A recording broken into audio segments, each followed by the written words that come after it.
mukoma mungatipo here update kuti zvamira sei?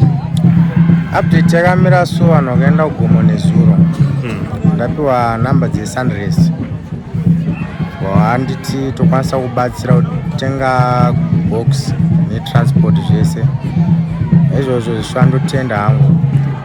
Munhu akandipa namba paAsha TV ndiye munhu akaitoti bhodhi isvike kumba. Notenda nezvo wakaita kusvika up to now. Nhasi uno bhodhi iri pamba yakasvika nezviromani iri kuma8. Saka bhodhi iri pamba chabva na2. Notenda hangu nemafambiro akaita nyaya paAsha TV ndiye akandibatsira kuti bhodhi isvike kumba. Aizopa weSunrise zvichienda zvakadaro. Notenda hangu ana mashoko akawanda handoita sei handotaura. Okay, inini ndinoitwa Miris Musekiwa.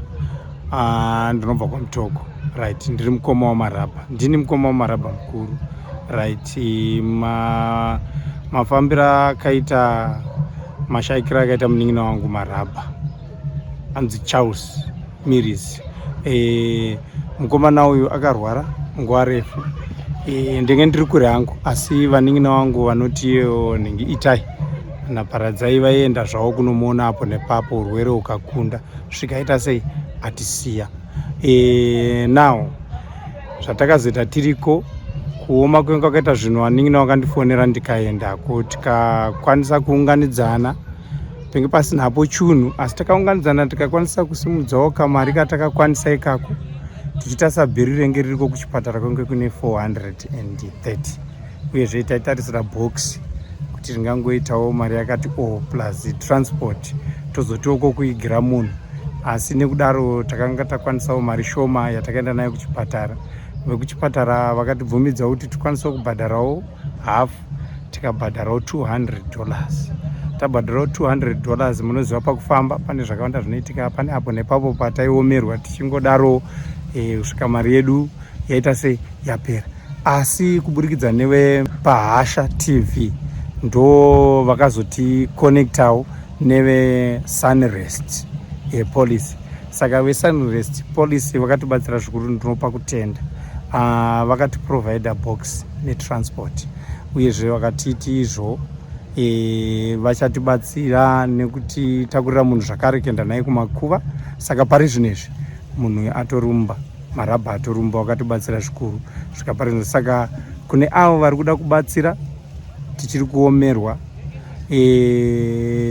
pane mabhiru asara uko ekuti 230 US ndo yasara kuti ibhadharwe uyezve nezvimwe zvakare vari kuda kubatsira panhamo chaipo chaipo pakatooma zvitoti kana zvokudya zvakatotiomera asi nepashoma ipapo tiringodaro apo nepapo.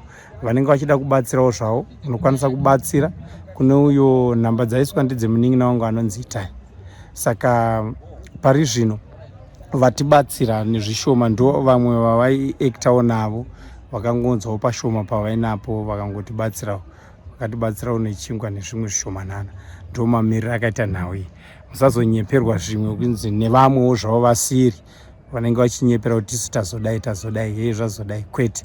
Chokwadi ichi ndo chandiri kutaura ndiri paground ndofunga ndizvo chete. Toda kutendawo Sunrise yabatsira mukoma wedu Marabha. Vamwe vese hapana chavakwanisa kuita. Totendawo Sunrise yautora mukoma wedu takuperekedza mukoma wedu novasiya pastand yavo. Kutanga kubva mari mwezuro paseri pacho Sunrise ndoenda kuti kuchipatara kunoona mukomana. Sunrise ndiyoyo cheche iyi. Anobatsira munhu anozikanwa nevanhu vanga vari thousands of people but hapana kwanisa kubatsira Sunrise.